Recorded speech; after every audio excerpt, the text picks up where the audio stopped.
나이 들어 불안한 건 극히 자연스러운 일이다. 정약용. 살아가면서 우리는 끊임없이 흔들린다.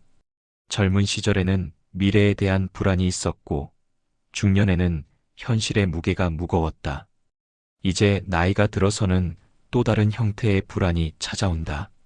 건강에 대한 걱정, 경제적 염려, 외로움에 대한 두려움이 마음을 무겁게 한다. 정약용 선생은 이런 마음의 동요를 물결에 비유했다. 물결이 멈추지 않고 흐르듯 인간의 마음도 끊임없이 움직인다. 이것은 결코 부끄러운 일이 아니다. 오히려 살아있기 때문에 느끼는 자연스러운 감정이다. 나이 든 후의 불안은 특별한 의미를 가진다. 젊은 시절의 불안이 앞으로 나아가려는 욕망에서 비롯되었다면, 노년의 불안은 지나온 삶을 되돌아보고 남은 시간을 소중히 여기려는 마음에서 나온다. 이는 삶에 대한 깊은 성찰의 시작점이다. 불안을 없애려 하지 말고 받아들여야 한다. 물이 흘러가야 강이 되듯 마음의 움직임이 있어야 진정한 평정을 찾을 수 있다. 정약용 선생이 유배지에서도 학문을 멈추지 않았던 것처럼 우리도 불안 속에서 삶의 의미를 찾아가면 된다. 불안은 우리가 아직 살아있고 여전히 무언가를 간절히 원하고 있다는 증거이다.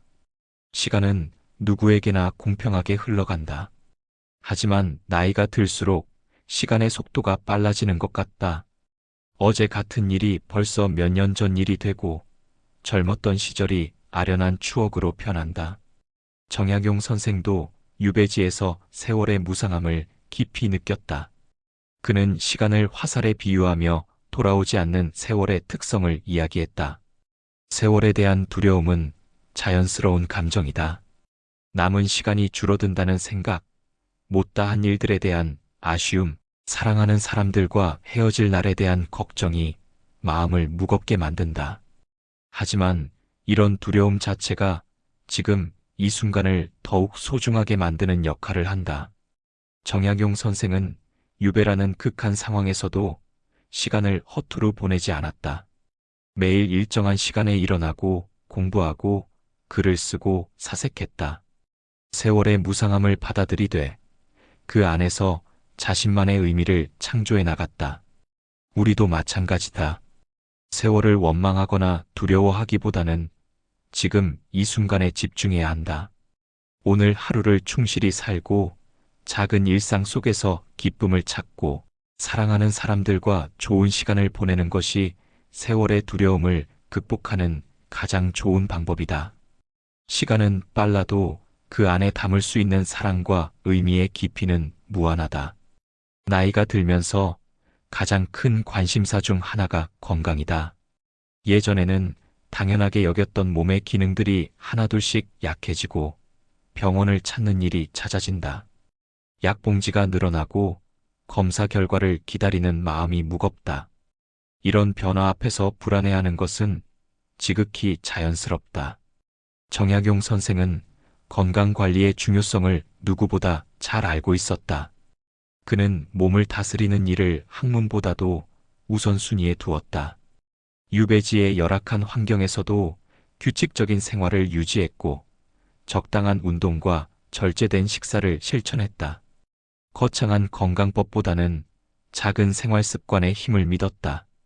병은 나이의 자연스러운 동반자다. 이를 부정하거나 과도하게 두려워할 필요는 없다. 대신 병을 통해 삶의 소중함을 재발견하고 건강할 때 당연하게 여겼던 것들에 감사하는 마음을 가져야 한다.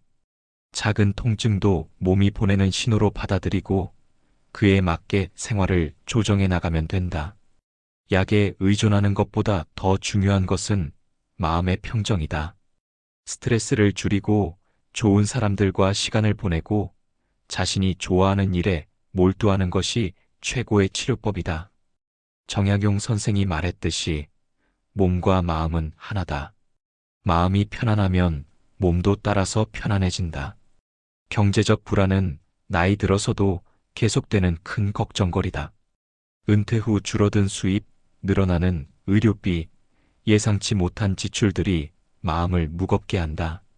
젊었을 때는 일해서 벌면 된다는 희망이 있었지만 이제는 그마저도 쉽지 않다. 이런 현실 앞에서 초라한 마음이 드는 것은 당연하다.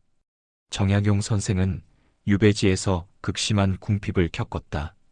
관직을 잃고 재산도 몰수당했으며 가족들도 경제적 어려움에 시달렸다. 하지만 그는 이런 상황에서도 굴복하지 않았다. 오히려 청빈한 삶 속에서 진정한 부의 의미를 발견했다. 물질적 풍요는 분명 삶을 편하게 만들어준다. 하지만 그것이 행복의 전부는 아니다. 정약용 선생이 깨달았듯이 진정한 부는 마음의 평안과 정신적 충만함에서 나온다. 가난해도 배울 수 있고 사랑할 수 있고 웃을 수 있다면 그것으로 충분하다. 경제적 어려움 앞에서도 품위를 잃지 않는 것이 중요하다. 작은 돈이라도 정직하게 벌고 있는 것에 감사하며 남과 비교하지 않는 마음가짐이 필요하다. 또한 돈으로 살 수 없는 소중한 것들, 가족의 사랑, 친구의 우정, 자연의 아름다움, 좋은 책 한 권의 감동을 더욱 소중히 여겨야 한다. 이런 것들이야말로 진정한 부다. 나이가 들면서 외로움은 피할 수 없는 현실이 된다.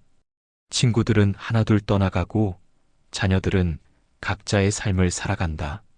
배우자와 사별하거나 건강상의 이유로 사회 활동이 줄어들면서 고립감은 더욱 커진다. 이런 외로움 앞에서 우울해지거나 체념하는 것은 자연스러운 반응이다. 정약용 선생은 18년간 유배지에서 혼자 지냈다. 사랑하는 가족과 떨어져 있어야 했고 뜻을 함께할 동지들도 멀리 있었다. 하지만 그는 이 외로움을 견뎌냈을 뿐만 아니라 오히려 그 안에서 위대한 학문적 성취를 이루어냈다. 독서를 벗삼아 고전의 성인들과 대화했고 글쓰기를 통해 후세와 소통했다. 외로움은 반드시 나쁜 것만은 아니다. 혼자 있는 시간이야말로 진정한 자기 자신을 만날 수 있는 기회다. 소란한 일상에서 벗어나 내면의 소리에 귀를 기울이고 지나온 삶을 정리하고 앞으로의 계획을 세워볼 수 있다. 벗은 거울과 같다는 말처럼 외로움 속에서 만나는 자신의 모습도 소중한 벗이 될 수 있다. 책을 읽고 일기를 쓰고 산책을 하고 명상을 하면서 혼자만의 시간을 풍요롭게 만들어 가야 한다. 또한 비슷한 처지의 사람들과 새로운 인연을 만들어가는 것도 좋다. 외로움은 새로운 관계의 시작점이 될 수도 있다. 나이가 들면서 죽음은 더 이상 먼 이야기가 아니다. 동년배 지인들의 부고 소식을 듣게 되고 자신의 건강 상태를 점검하면서 생의 유한함을 실감하게 된다. 죽음에 대한 두려움은 인간의 가장 원초적인 감정 중 하나다. 이런 두려움을 느끼는 것은 지극히 자연스럽다. 정약용 선생은 죽음을 삶의 자연스러운 과정으로 받아들였다. 그는 죽음을 두려워하기보다는 삶의 이치로 이해했다. 봄이 지나면 여름이 오고 여름이 지나면 가을이 오듯이 생과 사도 자연의 순환 과정이라고 생각했다. 이런 관점이 그로 하여금 죽음의 공포에서 벗어나 남은 생을 더욱 의미 있게 살 수 있게 했다. 죽음을 생각하는 것은 삶을 더욱 소중하게 여기게 만든다. 시간의 유한함을 깨달을 때 하루하루가 더욱 값진 선물로 느껴진다. 사소한 일들에 짜증내던 마음도 누그러지고 사랑하는 사람들과 보내는 시간이 더욱 소중해진다. 죽음을 두려워하기보다는 잘 살다 가는 것에 집중해야 한다. 후회 없는 삶, 사랑을 많이 주고받은 삶, 누군가에게 도움이 된 삶을 살았다면 죽음도 자연스럽게 받아들일 수 있다. 정약용 선생이 그랬듯이 죽음은 끝이 아니라 새로운 시작일 수도 있다. 우리가 남긴 사랑과 지혜는 죽음 너머에서도 계속 이어진다. 인생의 가장 큰 역설 중 하나는 고통과 불안이 때로는 가장 소중한 깨달음을 가져다 준다는 것이다. 편안하고 순탄할 때는 깊이 생각할 기회가 별로 없다. 하지만 어려움에 직면했을 때, 불안과 두려움에 휩싸였을 때, 비로소 삶의 본질을 들여다보게 된다. 정약용 선생의 위대한 업적들은 모두 유배라는 극한 상황에서 나왔다. 불안과 절망 속에서도 포기하지 않고 학문에 매진한 결과 후세의 길이 남을 목민심서와 경세유표 같은 대작들을 완성할 수 있었다.